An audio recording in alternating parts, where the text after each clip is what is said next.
Good afternoon and welcome to this presentation of human and machine communication, um, a very recent standard developed by MPAI. So MPAI, in its 3 years of existence, has developed already 11 technical specifications covering different aspects. 5 of these are highly relevant to this specification. It is execution of AI application because, all this human and machine communication system in the end is an AI application. Then another one is context-based audio enhancement. Another one is multimodal conversation. Then we have object and scene description, and we have a portable avatar formats. So all these play an important role in this new specification. So the question is, why do we need or should we have MPI HMC, human machine communication? So we draw technologies from the 5 technical specifications that I've mentioned, and so we have decided to support advanced forms of human and machine communication. So this is the goal of human and machine communication.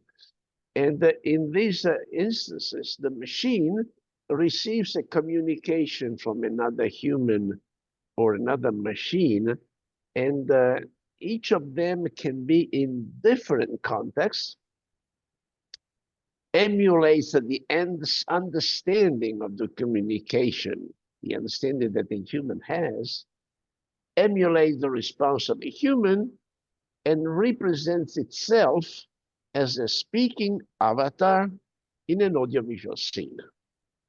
So this is what the bottom line of what human and machine communication does in the context in which it does it.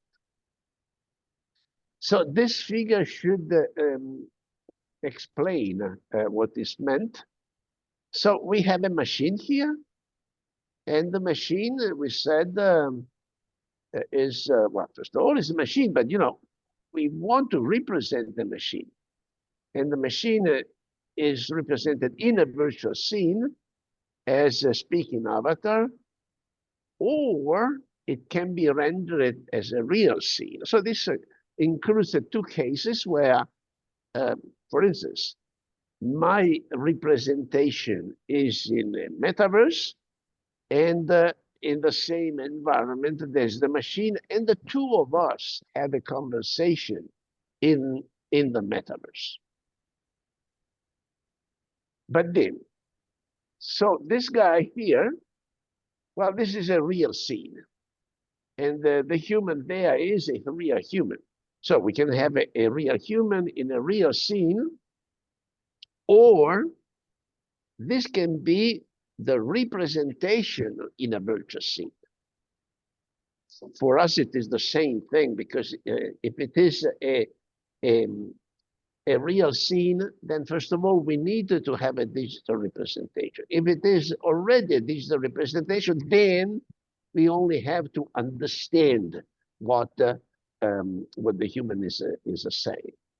In the other case, we have the machine here is talking with a digital representation of a human. Let's say that we are in the metaverse, and this digital representation is not alone, because there is another human, but this is a virtual human. And the machine can have a conversation with the digital representation of the human or the virtual human. In another case, well, this is a machine talking to a machine, because this is clearly a virtual human. It is in a virtual scene, and this is, well, a virtual human in a virtual scene.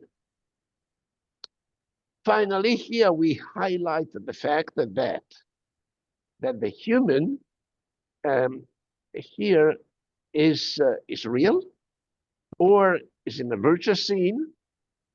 But the difference here is that the context in which this machine operates and this human operates are different. And context is a very generic word, but you could think of language. Language, puts this machine in a context and this human in a different context. And so we have here a dotted line to indicate that the machine can act as as an interpreter or a go-between the human here and the human here.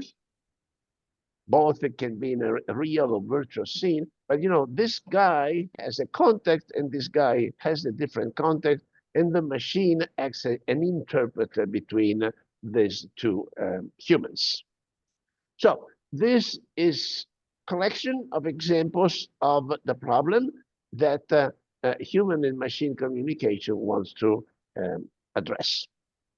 So what is the scope? Let's be formal.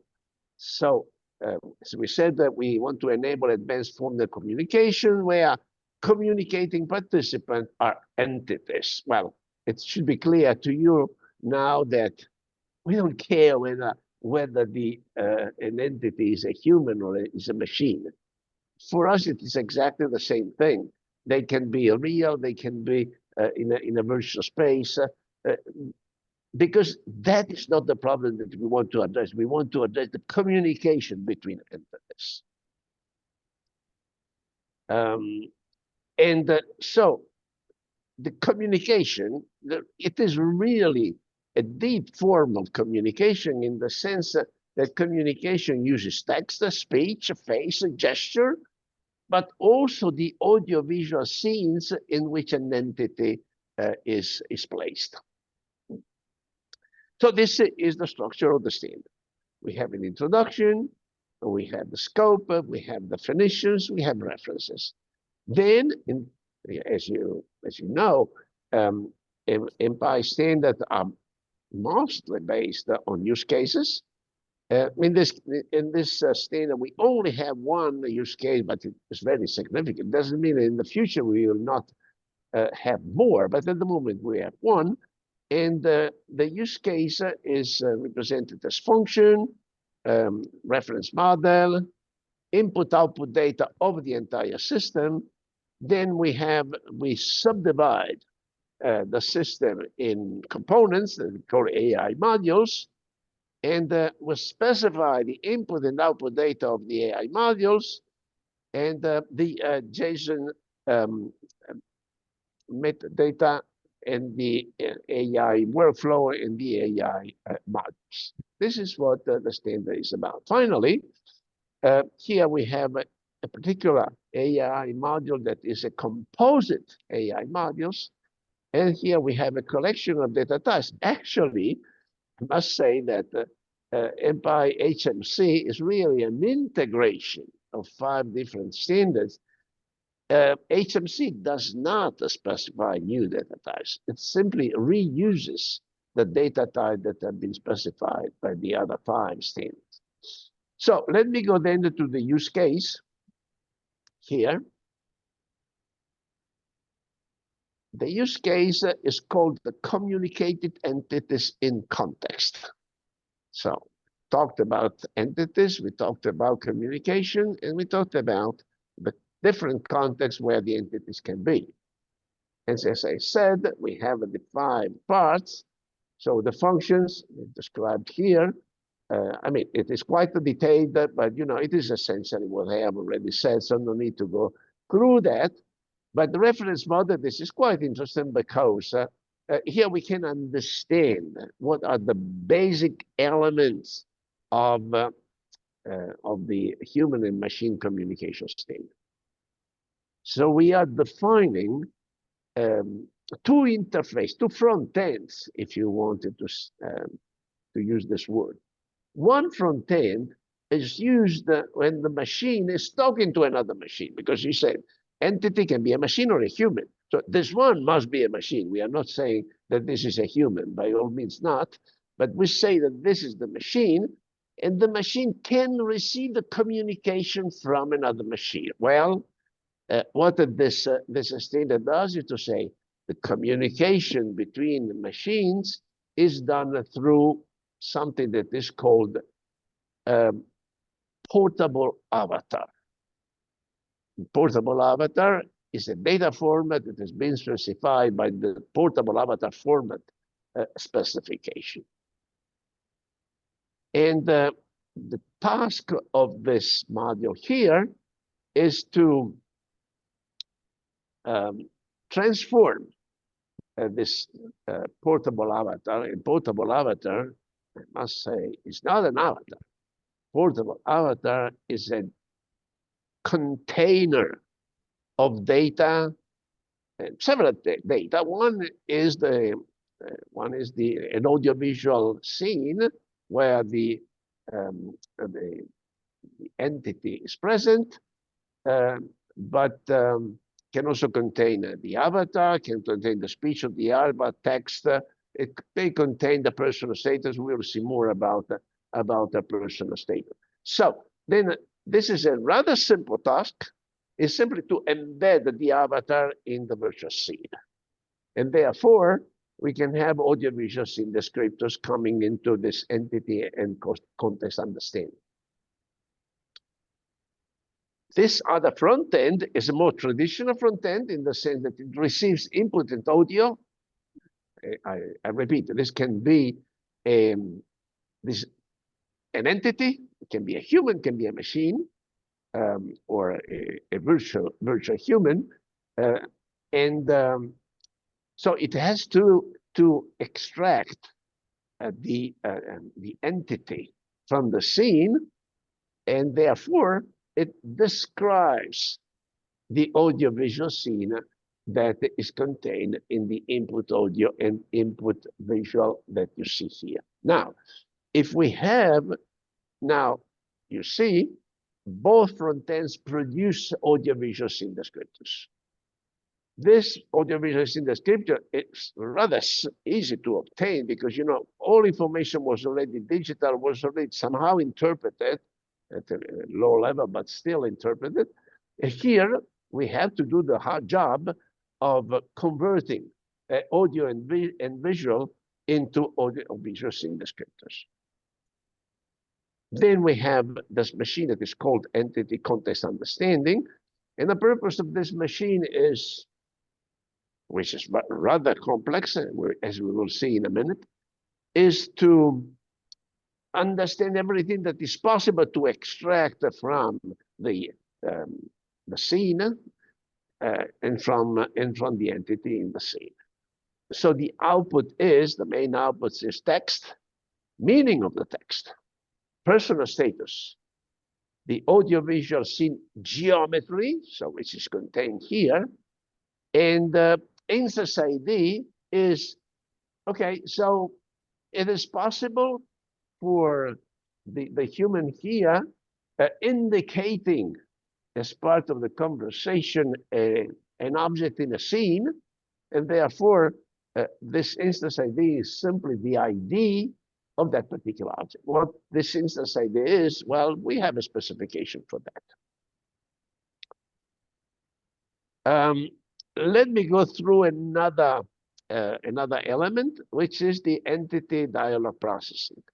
So the entity dialogue processing uses all this data here to enable the machine to create a response. What is the response? The response is, well, it's text that will be converted to speech, but not always. But there is also the machine personal state. So let me say a few more words about personal state. So everybody knows about emotion. Emotion is an integral part of what is in what we express. We express that in text. We express that in speech. We express that in our face. It is expressed with our hands, with our body. So all that can be emotion. But we have identified more elements that characterize the status of an entity. And one is cognitive state. So what is the degree of knowledge of the context that I'm having, that the entity is having? And the other is social attitude. Okay, I have a certain emotional state. I know certain things. I am talking with a machine here, but not necessarily. I can talk through the machine, and the machine is just an interpreter with a human. And I have a certain attitude that I wanted to adopt in the conversation. We call that social attitude. We have standards for these three elements and for the combination that is the personal status. So now we have the personal status of the machine. Of course, it is an artificial personal status, but it is very useful in order to communicate to this other machine here how it should reproduce the machine. And it is reproduced in a simple way. And this, again, it is a portable avatar. Because the portable avatar is an extremely convenient way of communicating all that is needed from an entity to another entity. Then we have another machine that is able to render what is included in the portable avatar, and then the output is text, audio, and visual. So this is what we have. So the rest of this says more. So now you have heard enough about portable avatar. So let me go to this data type. This is all online, so you will have this presentation online, so you will be able to go yourself and see. So portable avatar is a data type that includes avatar ID, time, audiovisual scene descriptors, the spatial attitude, let's say its position and orientation, the avatar model, the body descriptors, the face descriptors, the language preference, what type of speech coding is used, the actual speech data, text, and the personal status, which is what it is a very important element in the conversation. So this is the syntax of the portable status. You can click on it. It's a very complex JSON thing, but let's go to the semantic that is simpler. So what are the components? So we have the header. The header says what standard we are using. In this case, it's version 1.1 and so on and so on. Then we have an ID. And we are using UUID to make an identification of this portable avatar. This is the time. And so we have several specification of the time. And then we have the audiovisual scene descriptors, where we have the avatar ID, the spatial attitude, the model, the body descriptors, and the face descriptors. So this is the bulk of the data. But on the other hand, we also have the audiovisual scene descriptor, which is another very important component. Then we have the language preferences, the speech, the text, and the personal status. So that's a very powerful data type, and we use that to represent this important information. So let me go more to some other AI modules. So I will go in particular to the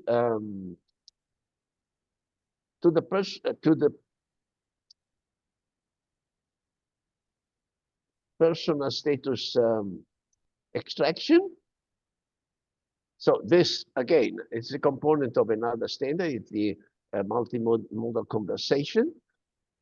So you will see that this is composed of text. The input is composed of text, speech, face, and body.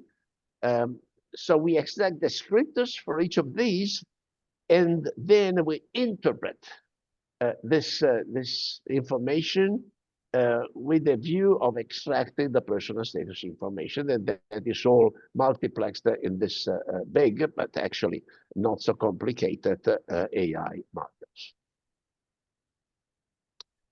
So let me then see entity and context understanding. I would like to dwell a little bit on this one, because this is really the core of the of this standard, even though, as I say, all the components are coming from other standards, but the task of this standard is to create this new composite AIMs that receives audiovisual scene descriptors. As we said, the front end that provides a uniformly audiovisual scene descriptor, and responds with personal status, text, meaning, and then we have audiovisual scene geometry, and visual instance ID and audio instance ID. This is what we have already said before. And here we have the demultiplexing that is straightforward, but we have automatic speech recognition, of course, that produces recognized text.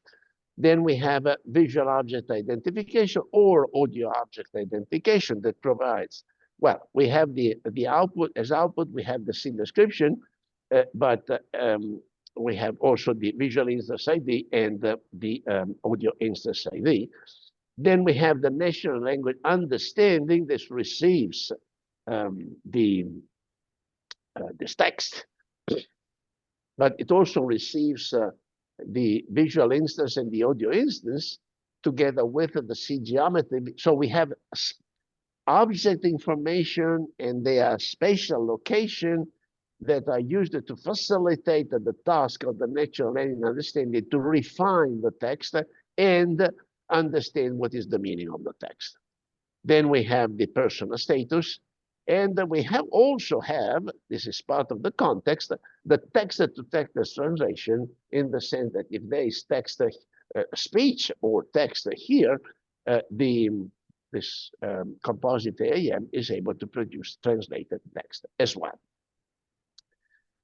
So let me go back to the slides here.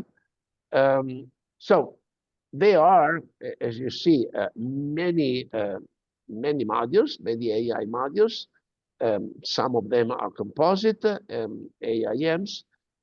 Most of them have been derived from other standards.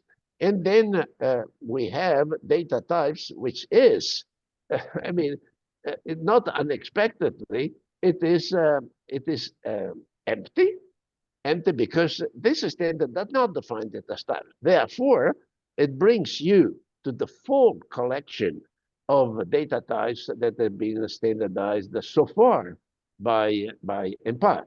So we have the audio area. So we have, for instance, audio scene geometry.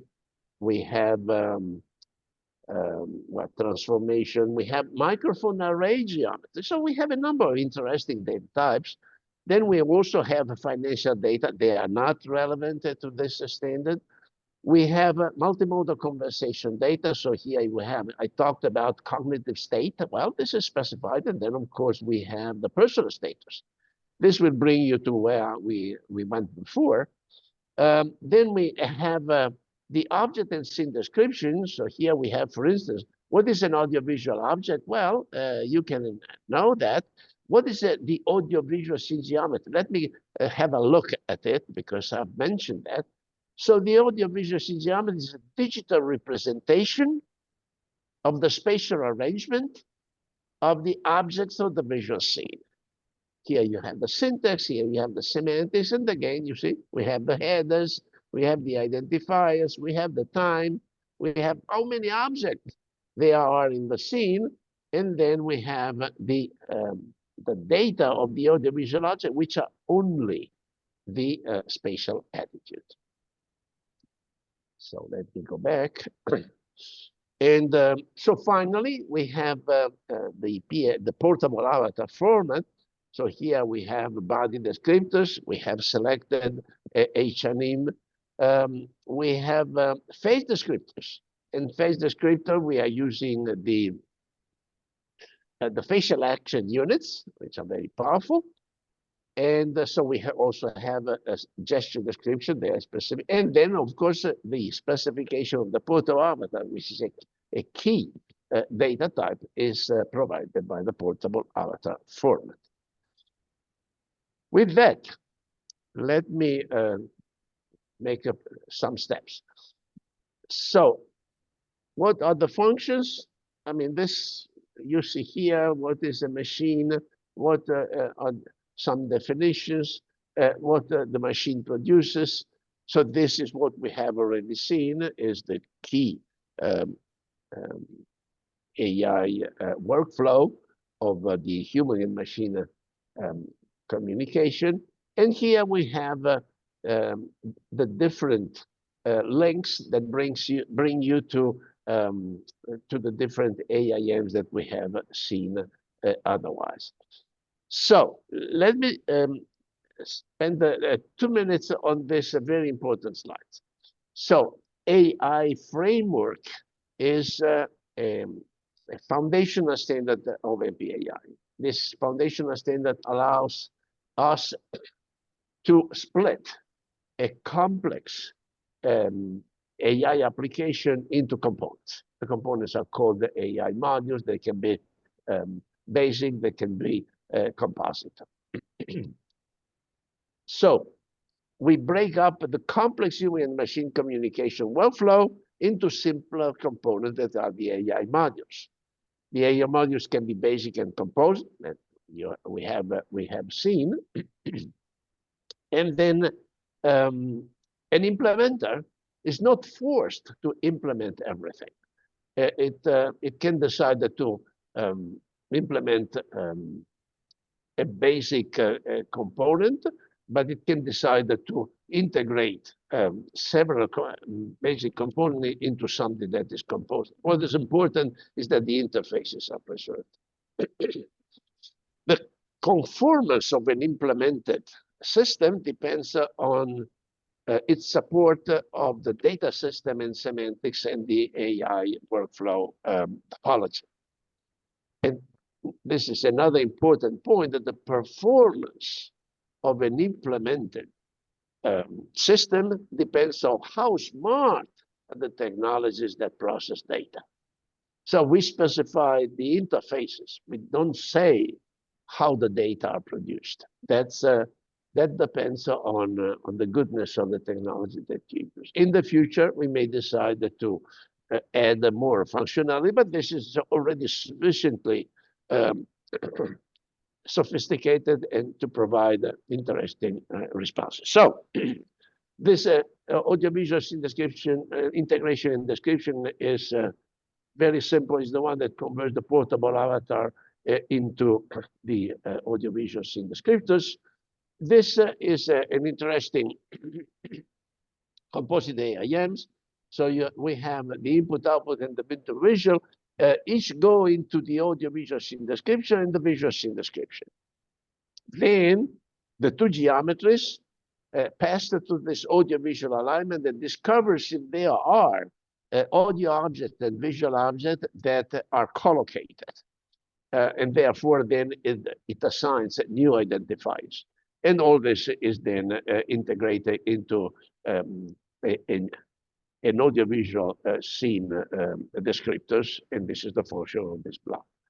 The audio scene description is something that has been developed by the audio group, and so you have a series of AIMs. I'm not going to introduce them because it would take a significant time. This is the one that we have already seen. So it is the entity and context understanding. This is the name of this composite AIM.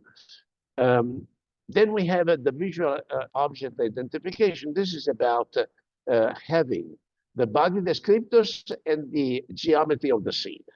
The geometry of the scene will say where the human is, where the objects are, and therefore, we assume that something like the finger is used to indicate the object of interest. So this, therefore, it finds the direction, and by using this information and the syndication, we are able to identify which object is actually referred to, and then to identify the ID of this object. So this is the personal status extraction that I have already briefly introduced.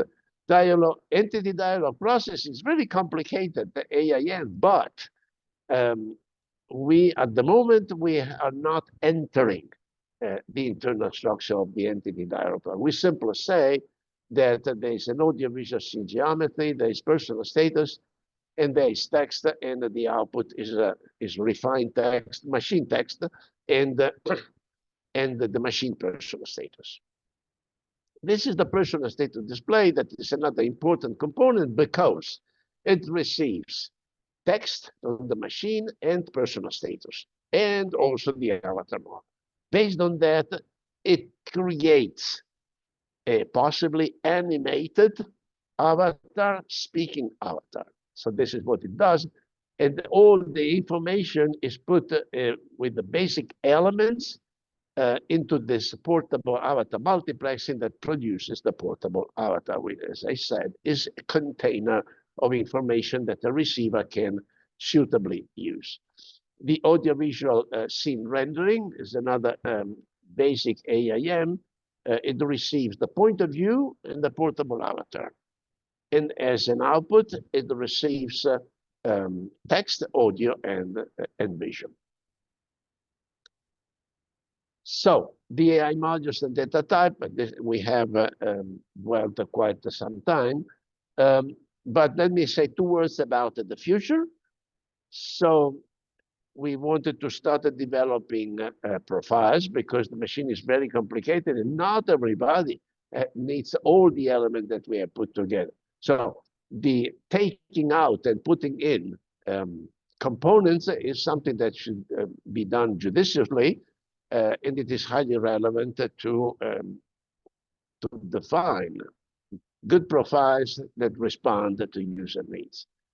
Then we will develop a reference software, conformance testing, and performance assessment. And in that, we will use what has been done for the AIMs of the file component savings. So with that, I would like to thank you for your attention. We look forward to working with you on this exciting MPI project. You can join MPI, share the fun, and build the future by going to the mpai.community website. Thank you for